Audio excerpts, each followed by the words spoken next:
What's the story lads और किताब welcome to the new vlog. This is Dhruv.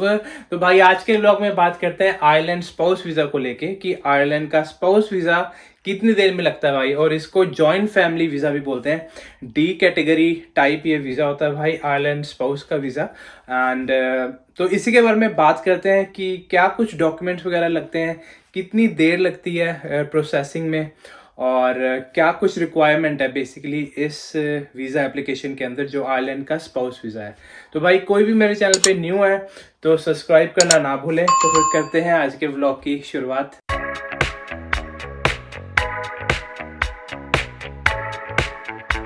तो हाँ जी, बात करते हैं जी आयरलैंड के स्पाउस वीजा को लेके जो डी कैटेगरी के अंदर आता है।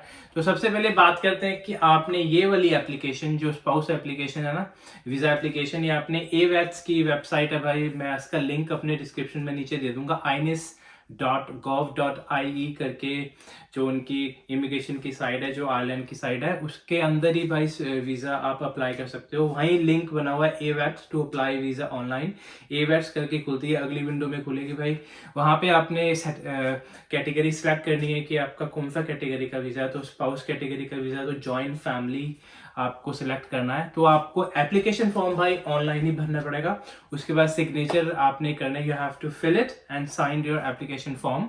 उसके साथ भाई आपको 2 कलर पासपोर्ट फोटोग्राफ्स चाहिए एप्लीकेशन के साथ, और उसके साथ आपको करंट पासपोर्ट आपको होना चाहिए। और अगर कोई पुराने पासपोर्ट है आपके पास, साथ ले जाना VFS में, जब मतलब जब भी आपकी अपॉइंटमेंट होगी। बट कॉपी जरूर रखना अपने पुराने पासपोर्ट की। पुराना पासपोर्ट आपसे लेंगे नहीं, बट आपको कॉपीज चाहिए, ईच पेज की कॉपी जरूर रखना अपने पुराने पासपोर्ट की भी। और भाई आप बात करते हैं डॉक्यूमेंट्स को लेके, जो मेन डॉक्यूमेंट का सफर भाई यहाँ से शुरू होता है। तो सबसे पहले आपको एक लेटर बनाना पड़ेगा, जिसको असाइंड लेटर ऑफ एप्लीकेशन बोलते हैं। अपने आप ही टाइप करके आपको उसमें लिखना पड़ेगा कि अपने कॉन्टैक्ट डिटेल्स वगैरह पहले आपको वहाँ लिखना पड़ेगा। उसके बाद आउटलाइन करना पड़ेगा रीज़न कि आपको आयरलैंड क्यों जाना है, ठीक है। उसके बाद आपको जो आपके फैमिली मेम्बर्स वगैरह, जो आपका स्पॉन्सर आयरलैंड में रहता है, उनके कॉन्टैक्ट डिटेल वगैरह आपको उस लेटर में शेयर करने पड़ेंगे। और उसके बाद भाई वो देखते हैं कि जो आपका स्पॉन्सर है ना आयरलैंड में, क्या वो एलिजिबल है आपको स्पॉन्सर करने के लिए, स्पाउस वीजा को वो स्पॉन्सर करने के लिए क्या वो एलिजिबल है। मींस अगर वो नॉन यूरोपियन सिटीजन है, मींस अगर वो इंडियन सिटीजन है या कोई भी नॉन EU का सिटीजन है, तो वो कौन से स्टेटस पे रह रहा है आयरलैंड, और उसके पासपोर्ट की कॉपी, और उसके पास कौन सा JNIB कार्ड है, मतलब कौन से स्टैंप उसके IRP कार्ड या JNIB कार्ड पे लगी है, कि वो तभी आपको स्पॉन्सर कर सकता है। चाहे वो स्टैंप 1 पे है, वर्क परमिट होल्डर है, या स्टैंप 4 पे है, जो लॉन्ग टर्म रेजिडेंस है। अगर आपका स्पाउस आयरिश नेशनल है, अगर उनके पास आयरलैंड का पासपोर्ट है, ठीक है, तो वो क्लियर उसका पासपोर्ट की जो भाई बायोमेट्रिक पेज है ना, उसकी कलर्ड कॉपी लगेगी। और उसके बाद भाई अगर आप दोनों की शादी हुई है, मैरिज हुई है इंडिया में या कहीं और किसी भी और कंट्री में, तो वहाँ का original long term marriage certificate चाहिए भाई। लॉन्ग टर्म तो ये जस्ट वर्ड लगा देते हैं, बट जो प्रॉपर मैरिज सर्टिफिकेट होता है ना भाई, ओरिजिनल ओरिजिनल चाहिए भाई। और मेक श्योर करना कि सारा जो स्टैंप्स वगैरह जो नॉर्मली लगी होती है ना अपने हर सर्टिफिकेट पे, चाहे वो बर्थ हो, मैरिज सर्टिफिकेट हो, अगर आपकी शादी इंडिया में हुई है, वो सब चीज़ उस पर होनी चाहिए। और मेक श्योर करना कि अगर वो इंग्लिश में नहीं है तो उसको इंग्लिश में आपको कराना पड़ेगा, ठीक है। नहीं तो क्योंकि English documents, English language documents ही चलते हैं भाई VFS में। आयरलैंड एम्बेसी वही एक्सेप्ट करती है। आजकल तो आई थिंक बर्थ, मैरिज वगैरह तो जो सर्टिफिकेट बनते हैं अपने कंट्रियों में, इंग्लिश में ही बनते हैं। अगर किसी के नहीं बने हैं तो मेक श्योर करना आपका जो मैरिज सर्टिफिकेट है ना, वो इंग्लिश में हो भाई। और अब बात करते हैं सबसे मोस्ट इम्पॉर्टेंट, यहाँ पे आके लोगों की काफी रिफ्यूजल आते हैं यार ना, तो फाइनेंस को लेके भाई, प्रूफ ऑफ फाइनेंस कि आपको आपका स्पाउस आयरलैंड में आने के बाद वो सपोर्ट कर सकता है या नहीं। तो सबसे पहले जो आपका स्पाउस है, जो आपका स्पॉन्सर है, वो अगर आयरलैंड में रहता है तो उसको फुल टाइम भाई वो काम करता होना चाहिए। प्रीवियस 1 साल पहले, जब उसकी एप्लीकेशन आप लगा रहे हो ना स्पाउस वीजे के लिए, 1 साल पहले वो काम करता होना चाहिए, ठीक है। फुल टाइम एम्प्लॉयमेंट में होना चाहिए। और जो उसका एम्प्लॉयमेंट, जो भी उसका JNIB स्टेटस है भाई, वो स्टैंप 1, अगर वो वर्क परमिट होल्डर है तो स्टैंप 1 होगा, नहीं तो स्टैंप 4 होगा, नहीं तो वो वहाँ का सिटीजन होगा। तो मेक श्योर करना कि आप जो स्पॉन्सर हो, आप 1 साल लेस देन जो आपका प्रीवियस ईयर गया है, उसमें आपने फुल टाइम काम करा होना चाहिए। फुल टाइम का मतलब आयरलैंड वाले तो समझ ही जाएंगे कि फुल टाइम का मतलब होता है 40 घंटे। 40 घंटे आपको एक वीक में लगाने होते हैं अगर आप किसी भी कंपनी में जॉब करते हो तो। और उसके साथ आपकी जो स्पॉन्सर की 6 महीने की भाई बैंक स्टेटमेंट चाहेंगी, चाहे वो करंट अकाउंट की है, सेविंग्स अकाउंट की है, ठीक है। उसके बाद आपका जाएगा P60। P60 तो अब होता नहीं आयरलैंड में, एम्प्लॉयमेंट डिटेल समरी होती है, वो आपको रेवेन्यू की वेबसाइट से मिल जाता है भाई ऑनलाइन, नहीं तो आप अपने एम्प्लॉयर से भी पूछ सकते हो। तो आपको एम्प्लॉयमेंट डिटेल समरी चाहिए, ठीक है। उसके बाद आपको चाहिए लास्ट की 3 recent pay slips. Pay slips चाहिए भाई, जो बंदे काम करते हैं, जो एम्प्लॉई हैं, उनको पे स्लिप चाहिए, बैंक स्टेटमेंट चाहिए और अपना एम्प्लॉयमेंट डिटेल समरी चाहिए भाई लास्ट ईयर की। और जो भाई लोग सेल्फ एम्प्लॉयड हैं, ठीक है, सेल्फ एम्प्लॉयड वालों को भाई चाहिए नोटिस ऑफ असेसमेंट चाहिए। लास्ट वैसे वो 3 साल का मांगते हैं, बट अगर आपको भी 1 साल ही हुआ काम शुरू करते हुए तो आप अपना रिसेंटली जो आपका नोटिस ऑफ असेसमेंट है फॉर्म 11 वो आप जमा करा सकते हो as your proof of income, कि ये मेरी प्रूफ ऑफ इनकम थी लास्ट ईयर की। और इसके बाद भाई जो इम्प्लॉयज हैं, जो काम करते हैं कंपनी उसमें, ठीक है, वहां पे उनका कॉन्ट्रैक्ट लेटर चाहिए, एम्प्लॉयमेंट लेटर, कि कितने टाइम से आप यहाँ पे काम कर रहे हो। और अगर आप सेल्फ एम्प्लॉयड हो, ठीक है, वहां पे आपका अकाउंटेंट का लेटर भाई चल जाएगा कि आपको कितने साल हो गए इस इंडस्ट्री में एज अ सेल्फ एम्प्लॉयड जो आप काम कर रहे हो आयरलैंड में। और अब बात करते हैं भाई एग्जैक्ट इनकम की। देखो एग्जैक्ट इनकम तो उनकी वेबसाइट पे भी नहीं लिखा हुआ कि आपको क्या एग्जैक्ट फिगर चाहिए, बट मैं आपसे अपना एक्सपीरियंस शेयर करता हूँ कि आपको फुल टाइम एम्प्लॉयमेंट में होना चाहिए, ठीक है। पिछला जो आपका 1 साल गया है जब आपने स्पाउस वीजा अप्लाई किया है, मतलब कहने का मेरा ये मतलब है कि अगर आप पार्ट टाइम काम करते हो ना, पार्ट टाइम में लगा लो कि आप क्योंकि वो 1 साल की इनकम देखते हैं एनुअली कि आपकी लास्ट ईयर की क्या इनकम रही है। अगर आपकी सपोज करो कि आपकी इनकम रही होगी 15,000 से नीचे 14,000 यूरो, मतलब 15,000 से 14,000 यूरो के नीचे, फिर तो भाई बहुत ज़्यादा चांस है कि रिफ्यूज़ल होने के, क्योंकि ये पार्ट टाइम इनकम तो काउंट ही नहीं होती है। अगर आपने किसी को स्पॉन्सर करना है, वो भी आपके साथ यहाँ रुकेगी, मतलब सेटल डाउन होने के लिए आपको पार्ट टाइम वालों को तो वीज़ा नहीं देंगे। जिनके स्पाउस आइलैंड में पार्ट टाइम काम कर रहे हैं ना, अगर अपनी वाइफ को स्पॉन्सर कर रहे हैं तो उनको वीज़ा रिफ्यूज़ल के ज़्यादा चांसेस हैं, क्योंकि ये एक्सपीरियंस ऑलरेडी हो चुका है मेरे एक नॉन के साथ।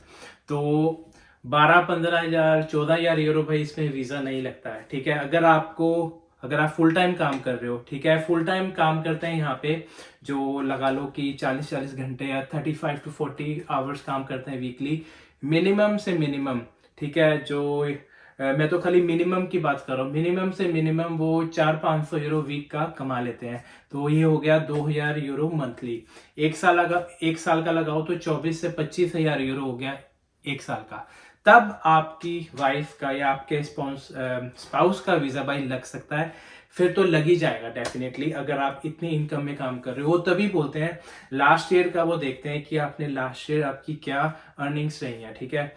वो आपके जो एम्प्लॉय है, वो जो एम्प्लॉय है जो काम करता है, वो सारा कुछ उसके एम्प्लॉयमेंट डिटेल समरी में आ जाएगा कि इतने इसका पूरी इनकम रही है, जो भी उसकी ग्रोस इनकम रही है लास्ट ईयर की।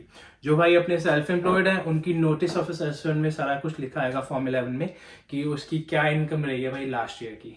तो भाई मेक श्योर करना आपकी जो इनकम है ना, वो बहुत डिपेंड करती है आपके स्पाउस के वीज़ा लगने के ऊपर। आपकी मिनिमम इनकम, मैं अपने हिसाब से बोल रहा हूँ, कहीं उनकी वेबसाइट पे लिखा नहीं हुआ, कहीं कुछ अंडरलाइन नहीं किया हुआ कि इतनी इनकम होनी चाहिए, बट उन्होंने ये जरूर लिखा हुआ है कि लास्ट 3 साल की आपकी 40,000 यूरो इनकम होनी चाहिए लास्ट 3 साल की। मतलब ये तो कुछ भी नहीं हो तो 12-13,000 यूरो है। बट उसमें ये भी लिखा हुआ है कि spouse of Irish national, non EU passport के बारे में उन्होंने कुछ नहीं लिखा। तो भाई इस पे मत जाएं। जो मेरा खुद का एक्सपीरियंस है वो यही है कि मिनिमम आपकी 1 साल की ना इनकम भाई 22 से 25,000 यूरो, मतलब 22,000 यूरो के ऊपर होनी चाहिए, मतलब अप टू 22,000 एनुअली, कि 22 से 25,000 यूरो के बीच में आपकी 1 साल की इनकम है मिनिमम। तब आपके स्पाउस का वीजा कोई नहीं रोक सकता भाई, फिर आराम से लग जाएगा। और उसके बाद भाई आपको चाहिए ऐसे प्रूफ ऑफ एड्रेस के लिए, जो आपका स्पॉन्सर है ना उसको आयरलैंड से भेजने पड़ेंगे प्रूफ ऑफ एड्रेस। वो मांगते हैं कि आप कहाँ रहते हो बेसिकली, वो तो आपने एड्रेस एप्लीकेशन फॉर्म में भर दिया है कि ये मेरा एड्रेस है आयरलैंड का, बट उसका प्रूफ ऑफ एड्रेस चाहिए। उसमें आता है आपका यूटिलिटी बिल, आया था गैस के, इलेक्ट्रिसिटी के, ठीक है, वो आपके बिल आ जाते हैं, TV लाइसेंस आपका उसमें चल चल जाता है।